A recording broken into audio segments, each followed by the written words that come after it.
여러분들 최고의 행복이 뭘까요? 흔히 우리가 착각하는 게 있습니다.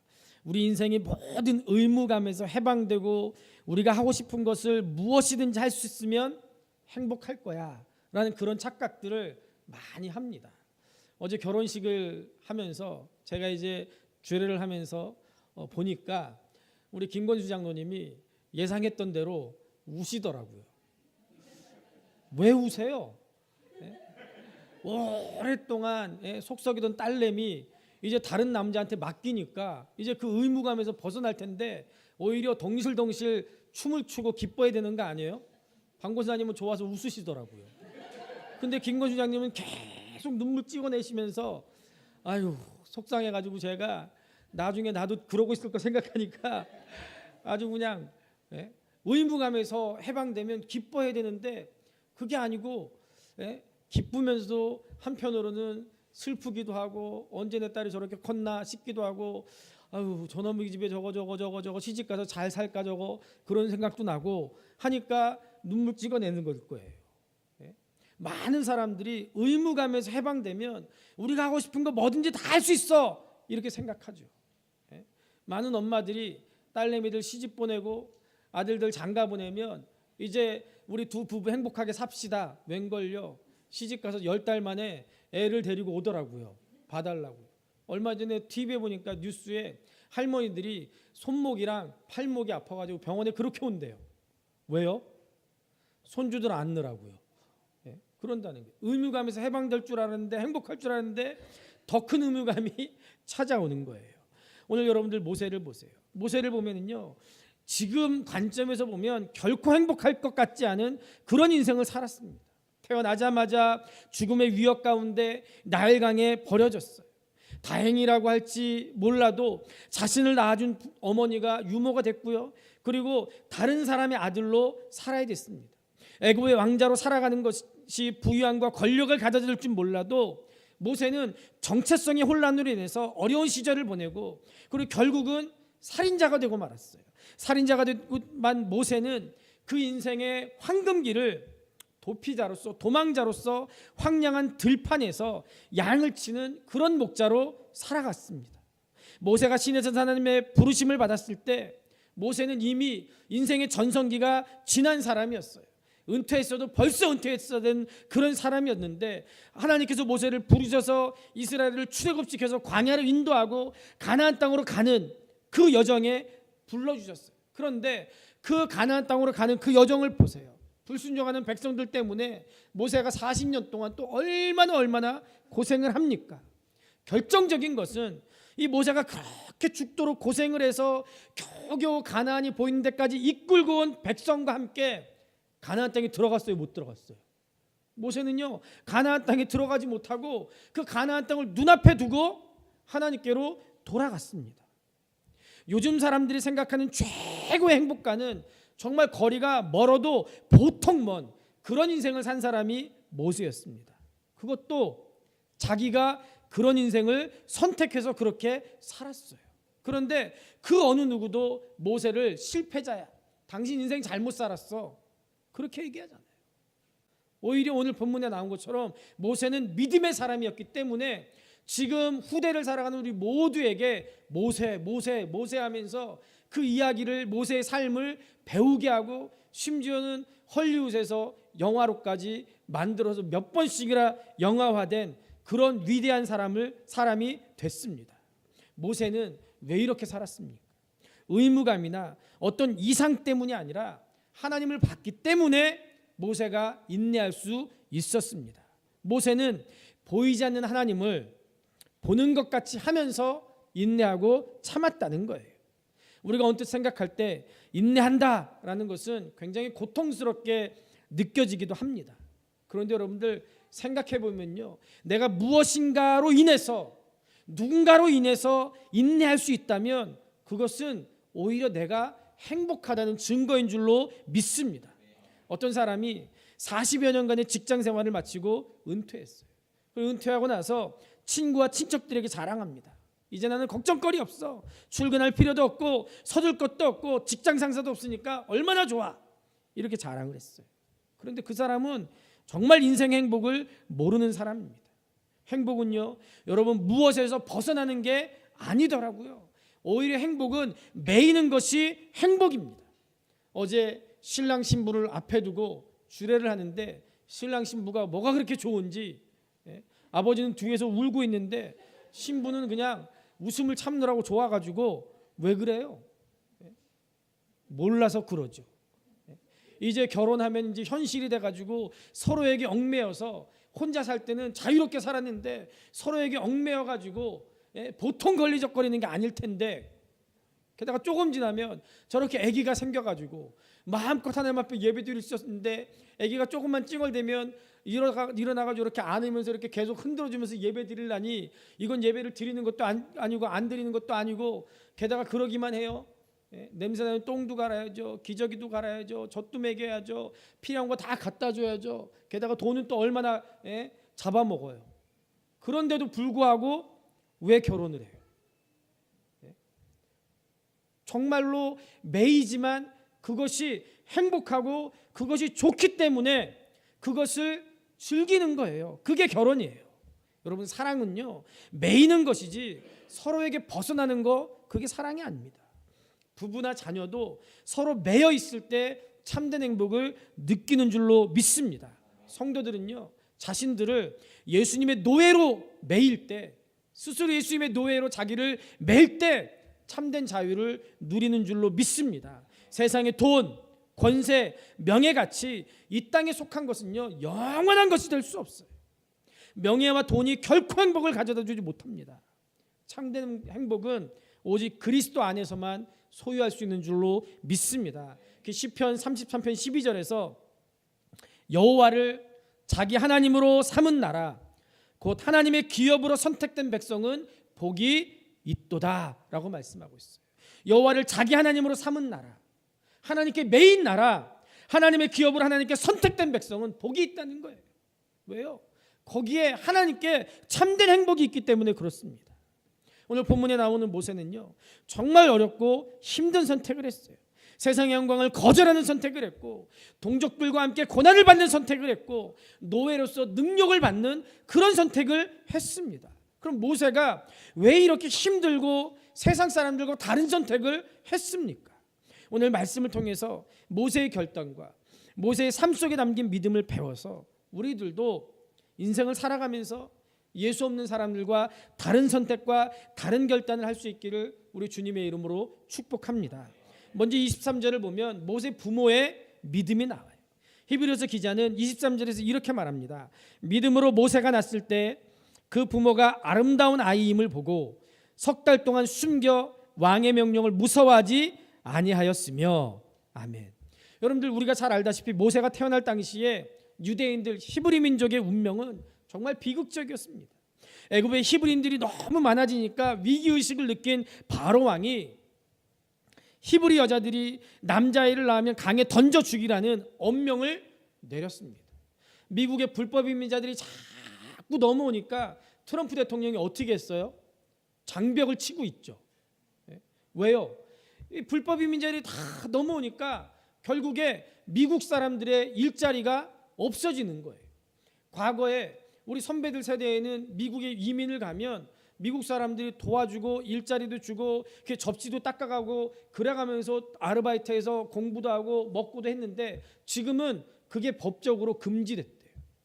우리 형도 미국의 초창기에 이 유학을 갔을 때, 공부하러 갔을 때 이제 그런 길이 다 막혀 있으니까요, 교회 한인교회에서 전도사로 사역을 하고, 우리 형수는 피아노 반주를 하는데요,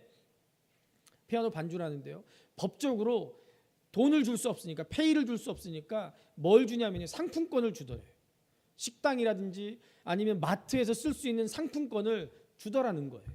왜냐하면 현금을 주면 그게 법적으로 저촉되니까요. 그 정도로 지금 불법 이민이 많아지니까 미국 사람들이 그렇게 장벽을 치는 거예요. 일부는 그것에 대해서 이건 미국의 정신이 아니다 하고 반대하고, 또 일부는 트럼프가 잘한다고 박수치기도 하죠. 지금 그런 현상이 애굽에서 이미 벌어졌던 거예요. 그런데 이 바로 왕은 그거보다 더 심하게 아들은 무조건 죽여, 딸은 우리 노예로 쓰자, 이런 결정을 내린 거예요. 히브리인들은 눈물을 머금고 아들이 태어나면 사랑하는 아들이지만 살기 위해서 아들을 죽일 수밖에 없었어요. 그런데 그 와중에도 이렇게 무서운 왕의 명령을 무서워하지 않는 사람들이 있었습니다. 히브리 산파들이 그랬고요.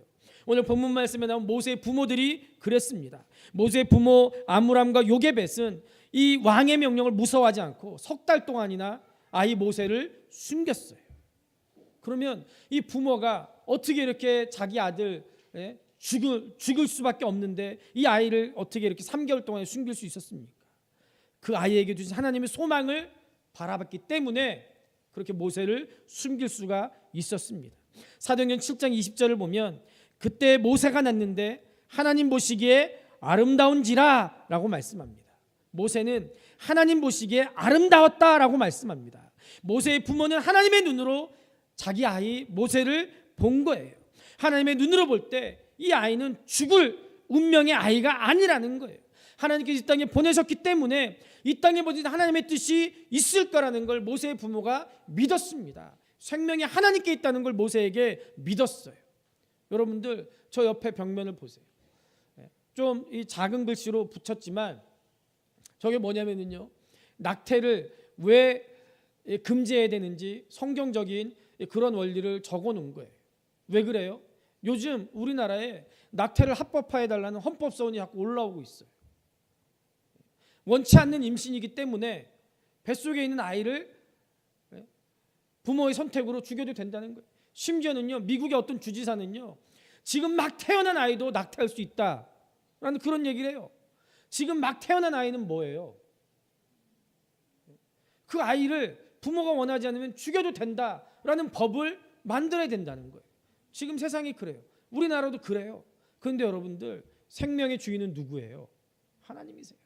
저희 글을 보시면 알겠지만 하나님은요, 어머니의 모태로부터 나를 조성하셨다고 말씀하고 있어요. 어머니 뱃속에 내가 잉태된 그 순간부터, 아이가 잉태된 그 순간부터 하나님이 이 땅에 보내신 생명이에요. 모세의 부모는 그걸 알았던 거예요. 그래서 히브리서 기자가 이렇게 말합니다. 믿음으로 모세가 났을 때 그 부모가 아름다운 아이임을 보고, 이것은 단순히 생긴 게 우리 지온이처럼 이쁘장하게 생겼다는 거 그게 아니에요. 도대체 누굴 닮았는지 그렇게 이쁜지 모르겠어요. 그거 말하는 게 아니에요. 이 아이가 정말로 하나님께서 이 땅에 보내신 아이라는 거, 이 아이가 사명이 있는 아이라는 거, 이 아이가 하나님이 책임지실 아이라는 거, 하나님의 백성이라는 거, 이 부모가 알았다는 거예요. 여러분, 우리는 이 말씀을 통해서 믿음이 있을 때 사람을 보고 환경을 보는 눈이 우리가 달라진다는 사실을 깨닫게 됩니다. 믿음이 없는 사람들, 예수 없는 사람들을 보면 그런 사람들은 사람을 보건 시대를 보건 상황을 보건 어떤 소망도 발견하지 못합니다. 모든 걸 다 부정적으로 보고 모든 걸 다 운명적으로 받아들이고 모든 걸 다 비관적으로 봅니다. 자신의 사회나 가족이나 환경을 바라볼 때 도대체 소망이 보이지 않는다라고 말해요. 그래서 찾아보면 얼마든지 가능성이 있는데도 자기 인생을 그냥 아무 생각 없이 낭비해 버려요. 앞길이 구말리 같은 사람들이 무책임하게 자기의 창창한 미래를 그냥 죄의 시궁창에, 술과 방탕의 쓰레기통에 갖다가 바쳐버립니다. 그리고는 상황이 이렇기 때문에 어쩔 수 없어, 시대가 이렇기 때문에 어쩔 수 없어, 이렇게 핑계대요. 그런데 모세가 태어난 시대처럼 정말 운명적이고 암울한 상황 속에서도 믿음이 있으면 가능성이 보이고 소망이 보이는 줄로 믿습니다. 어거스틴이 10여 년을 탕자가 돼서 사생아를 낳고 방황해도 어거스틴의 어머니 모니카는 절대로 그 아들 어거스틴을 포기하지 않았습니다. 모니카는 하나님의 말씀을 붙들고 10수년을 포기하지 않고 그 아들을 위해서 눈물로 기도했어요. 왜요? 그 어머니의 마음에는 믿음이 있었습니다. 하나님이 이 아들 버리지 아니하시고 하나님이 이 아들 책임지시고 하나님이 이 아들의 주인이시라는 믿음이 있었어요. 그 믿음으로 결국 그 아들 어거스틴이 변화돼서 위대한 하나님의 종이 될 거라는 소망이 있었고, 그리고 그 믿음대로 어거스틴은 죄의 바다에서 건져지게 됐고 중세의 위대한 성자 어거스틴이 됐습니다.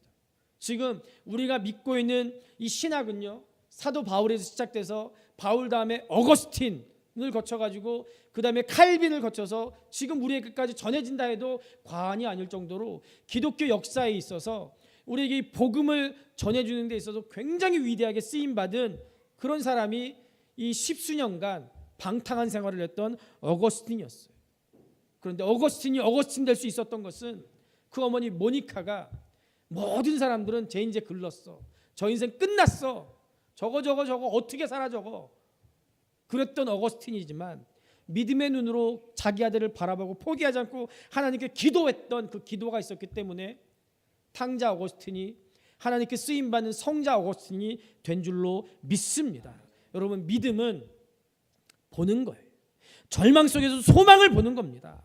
어두운 운명 속에서도 희망의 빛을 보는 거, 그게 믿음인 줄로 믿습니다. 그 믿음의 사람들은 비록 새우잠을 자더라도 고래 꿈을 꿀 수 있는 사람, 그 사람이 믿음의 사람인 줄로 믿습니다. 또 모세의 부모는 눈에 보이는 바로 왕보다 눈에 보이지 않는 하나님을 더 두려워하는 그런 믿음이 있었습니다.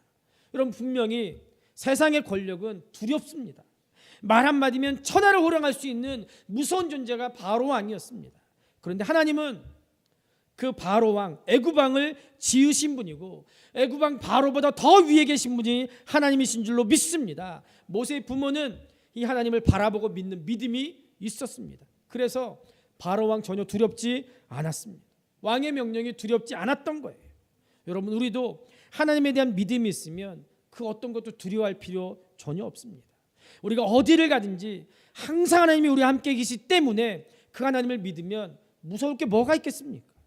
하나님 우리에게 주시는 것은 두려워하는 마음이 아니고 능력과 사랑과 근신하는 마음이라고 그렇게 말씀하고 있습니다.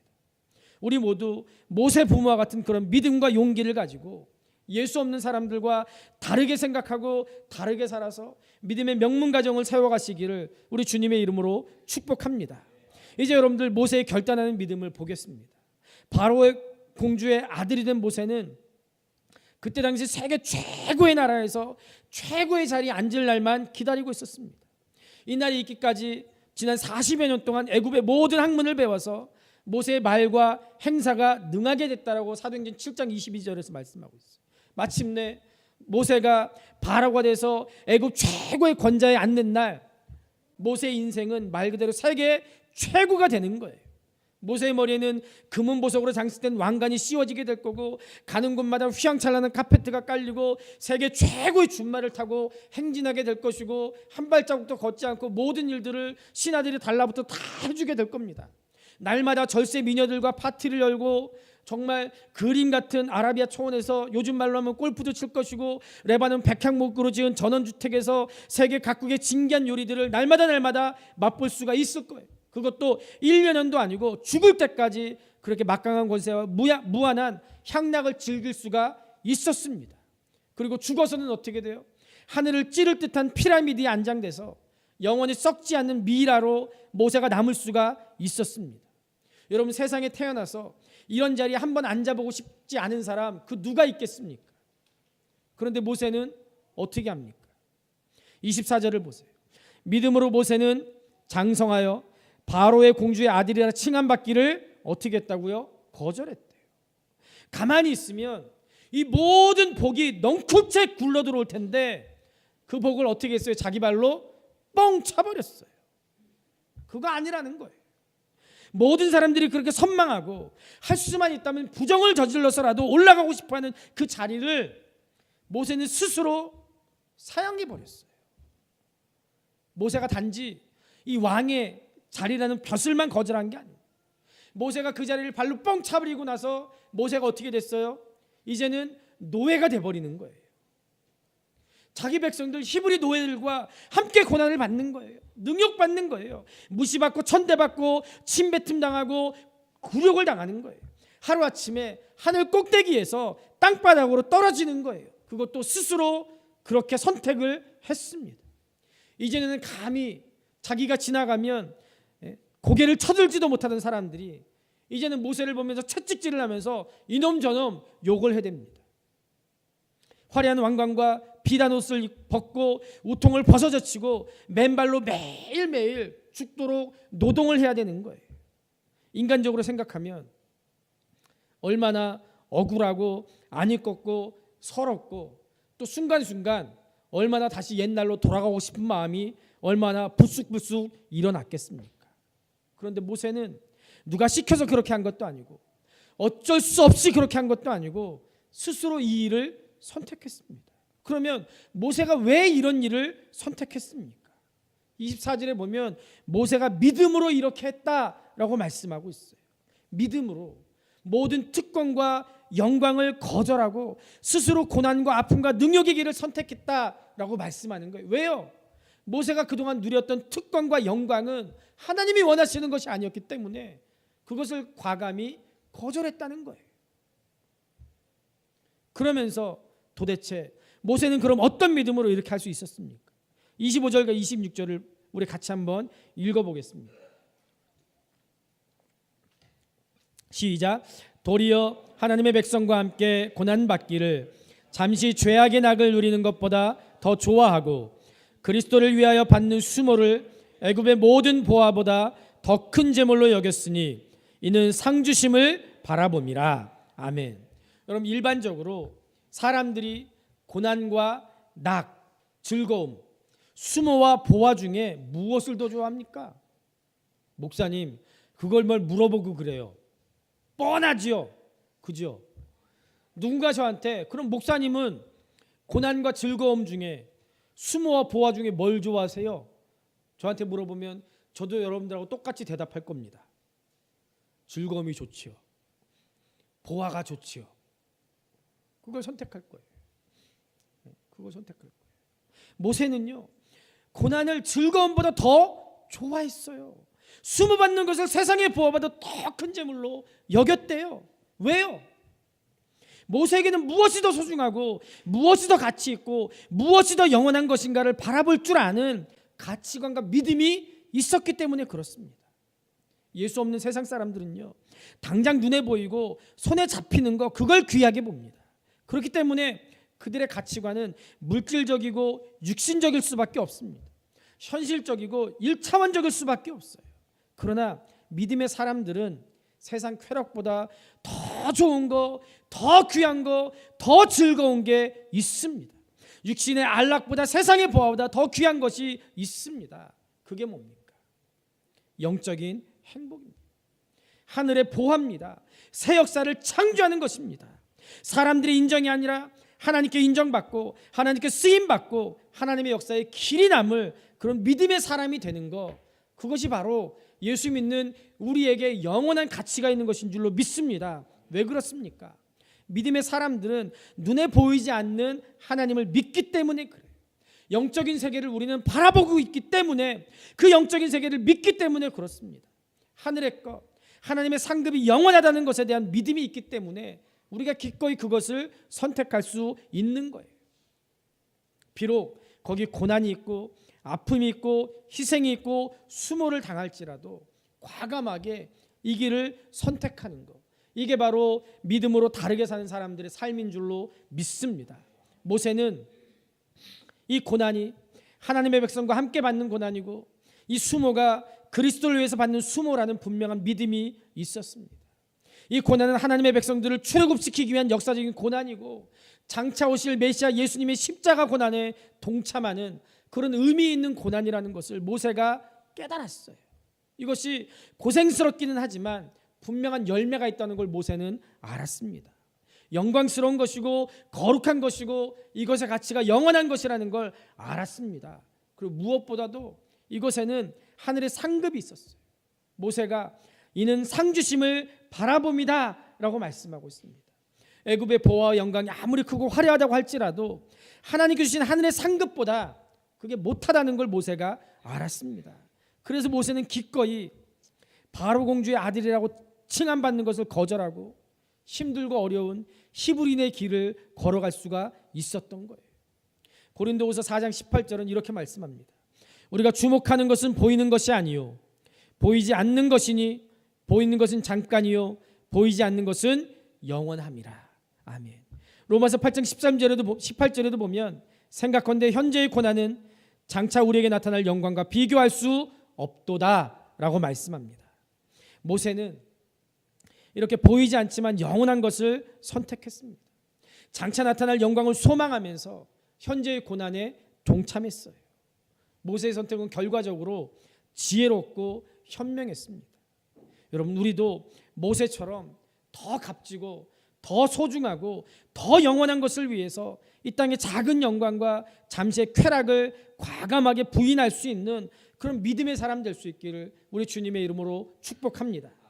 1960년대 미국의 헐리우드에서 가장 주목받는 두 명의 여배우가 있었다고 합니다. 한 명은 콜린 타운샌드라는 여배우였고요. 또 한 명은 그 유명한 마를린 먼로였습니다. 그런데 콜린 타운샌드라는 이 여배우는 헐리우드가 얼마나 쾌락이 난무한 곳인지, 무대 뒤가 얼마나 난잡한지, 또 그 인기와 명예가 얼마나 허망한 것인지 일찍이 깨달았어요. 그래가지고 그 정점의 여배우의 길에 섰을 때 그 배우의 길을 포기하고 선교사가 돼서 선교지로 호련히 떠나버렸어요. 근데 반면에 마릴린 먼로는 승승장구했습니다. 많은 사람들이 콜린을 보고 저거 바보야, 이제부터 누릴 수 있는데, 이제부터 모든 게 다 자기 건데 왜 그걸 포기하고 왜 선교를 가? 아니 그냥 포기하고 우리나라에 살면서 그동안 벌어놓은 거 그냥 누리면서 살지, 그거 다 포기하고 왜 그래? 바보라고 비웃었어요. 그런데 오랜 세월이 지난 후에 두 사람의 인생이 완전히 달라졌습니다.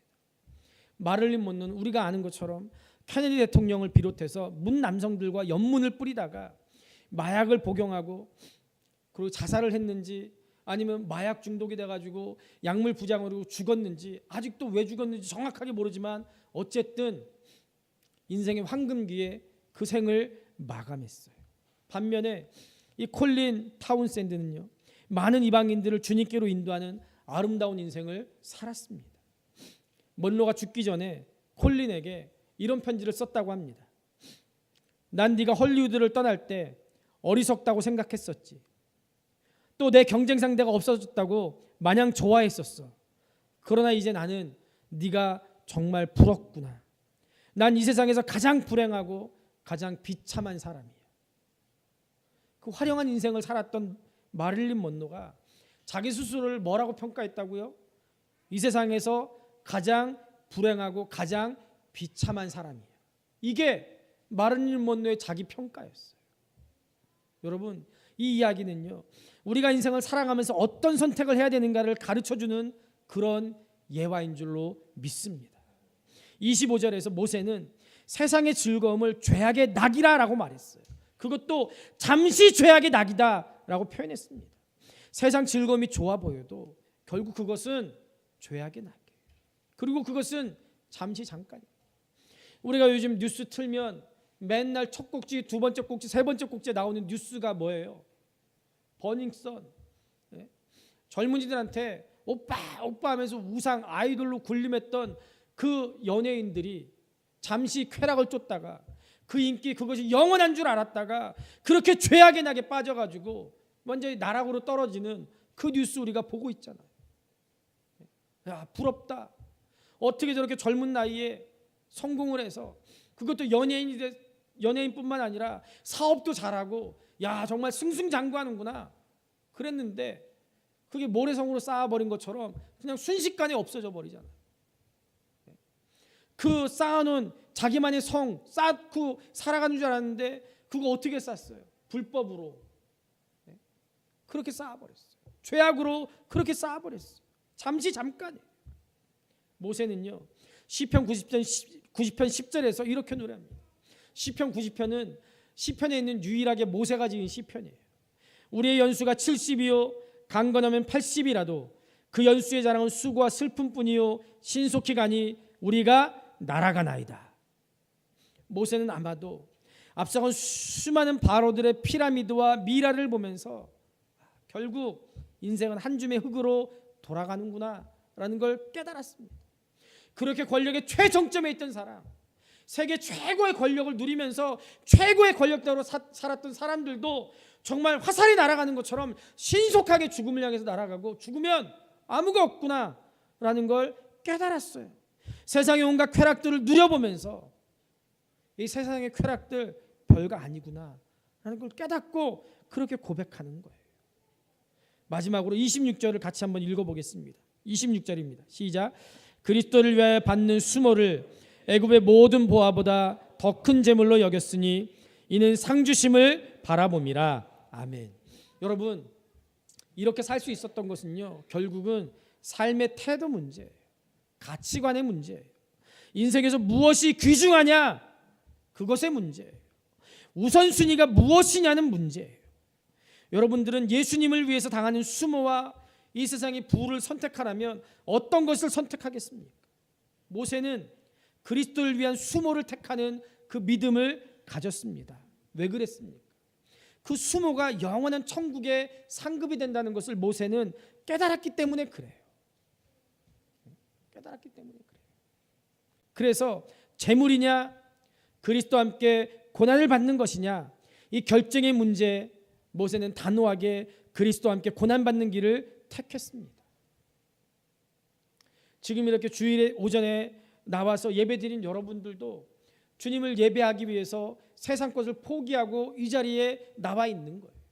주일날 오전에 주일 예배 준비를 마치고 이제 여러분들을 맞이하러 밖에 나가 보면은요, 우리가 예배드리러 오는 시간에 어떤 사람들은 예배드리러 깔끔하게 차려입고 이 차 타러 저쪽으로 나가는 사람들이 있는 반면에 또 많은 사람들이 등산복을 입고 산에 즐기러 가는 사람들 많이 있어요. 제가 아침에 한 7시 반쯤에 교회 나오는데요, 7시 반쯤에요 교회 주일날 나오면요 한 주도 빠짐없이요, 심지어 눈이 오고 비가 와도요, 이 수암초등학교에서요 조기 축구를 해요. 그래서 저는요 우리 국가대표가 연습한 줄 알았어요.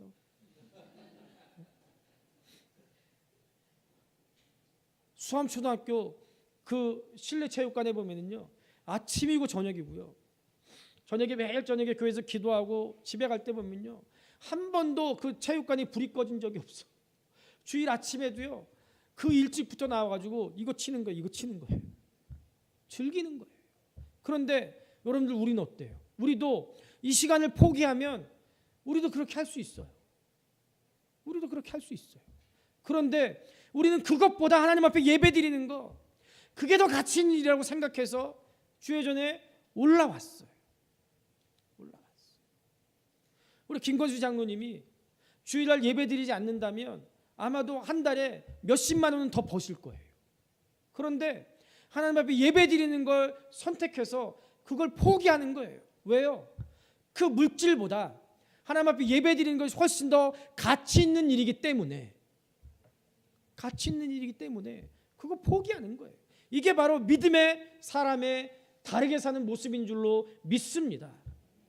유튜브로 독학한 17세 소녀 카네기 홀에 서다라는 기사를 한번 네이버에 쳐보세요.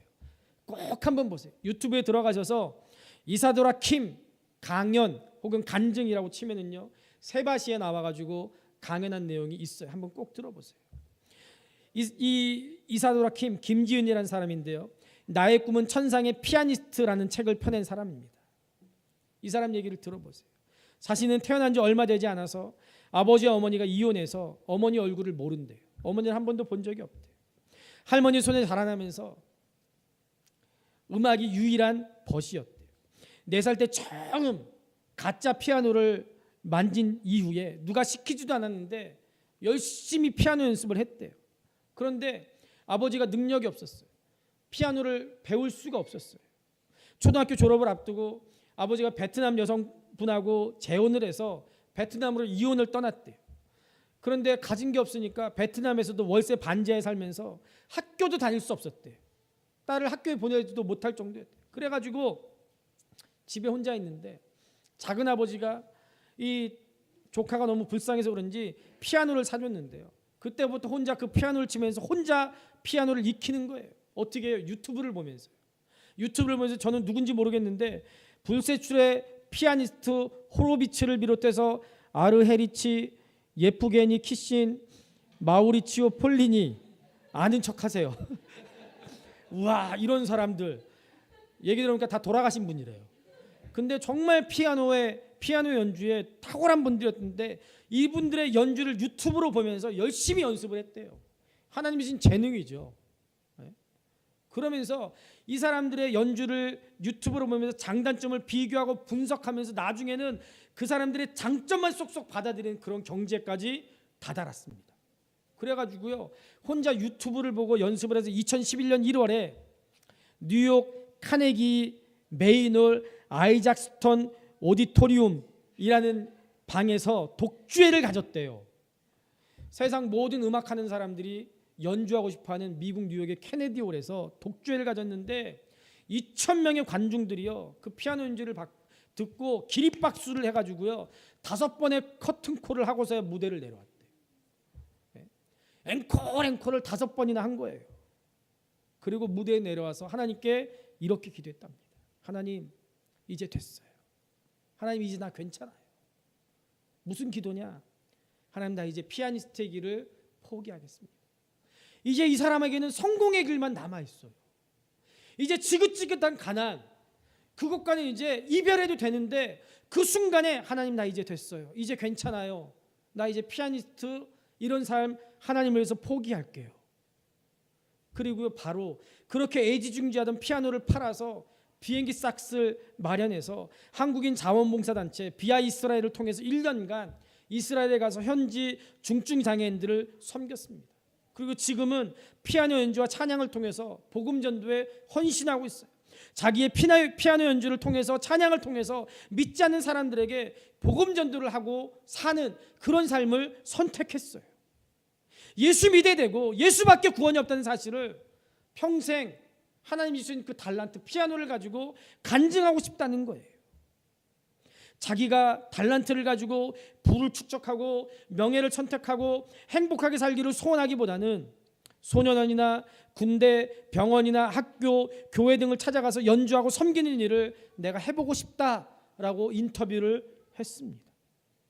이것은요, 어떻게 하면 주님을 기쁘시게 할까? 어떻게 하면 주님께 잘했다고 칭찬받을까? 이걸 먼저 생각한 거예요. 여러분, 어떻게 이렇게 다르게 생각하고 다르게 살 수 있습니까? 모세는 천국의 상급만 본 거예요.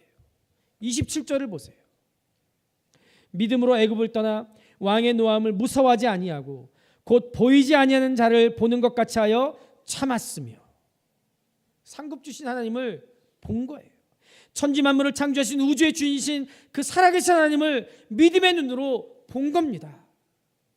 온통 물질주의에 사로잡힌 세상에서 예수님을 위해서 다르게 사는 길을 선택하고 그 길을 가는 거 쉬운 일이 아니에요. 그러나 주님은 지금도 이런 사람들을 찾고 계시는 줄로 믿습니다.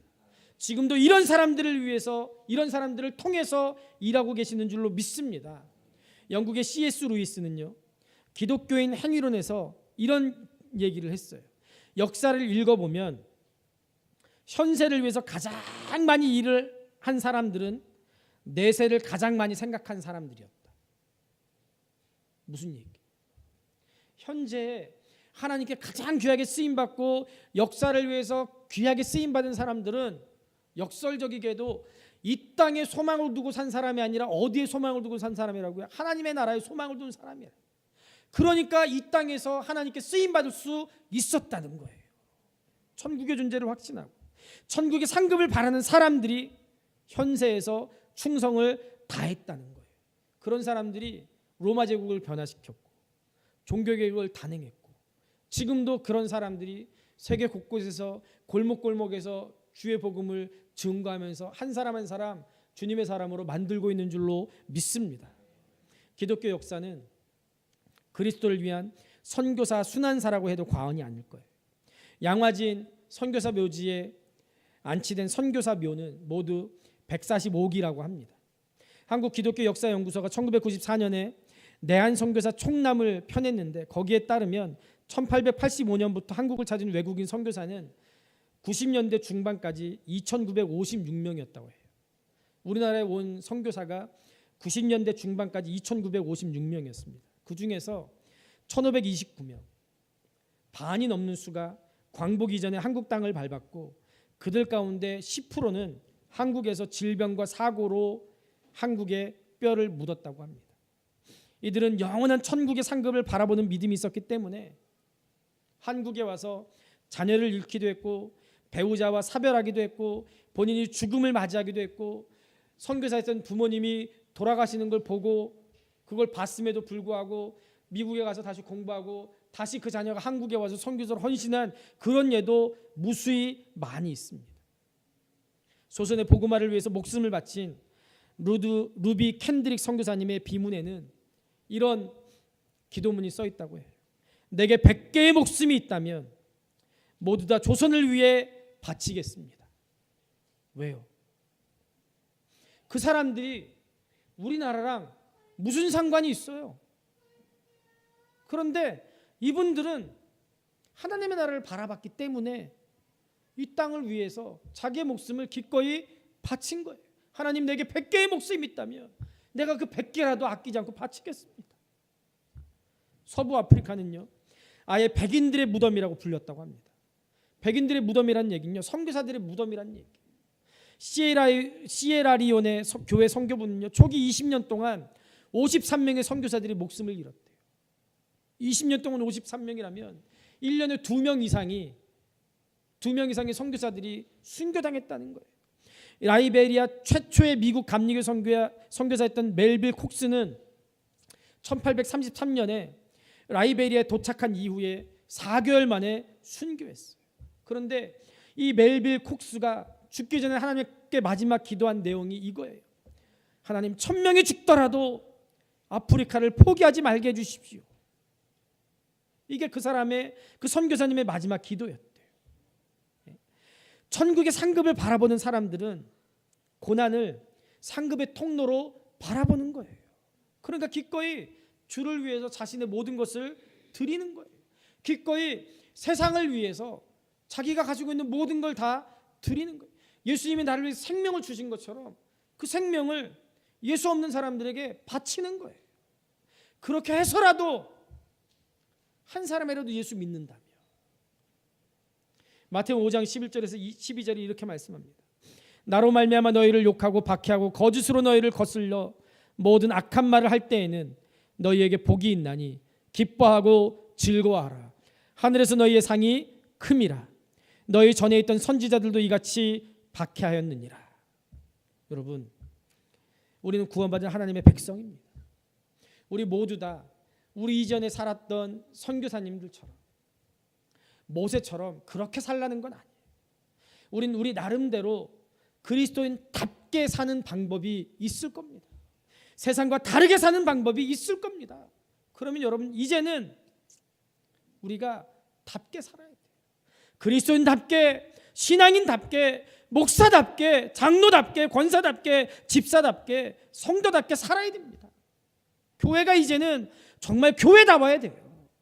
그런데 예수 믿은 지 몇 년 됐다는 거 그것만 자랑하고, 직분만 자랑하고, 우리 교회 몇 명 모인다는 것만 자랑하고, 교회 건물만 자랑하고 전혀 다르지 않게 산다면 우리에게서 어떻게 믿음을 찾아볼 수 있겠습니까? 우리 삶에서 어떻게 예수님을 세상 사람들이 볼 수 있겠습니까?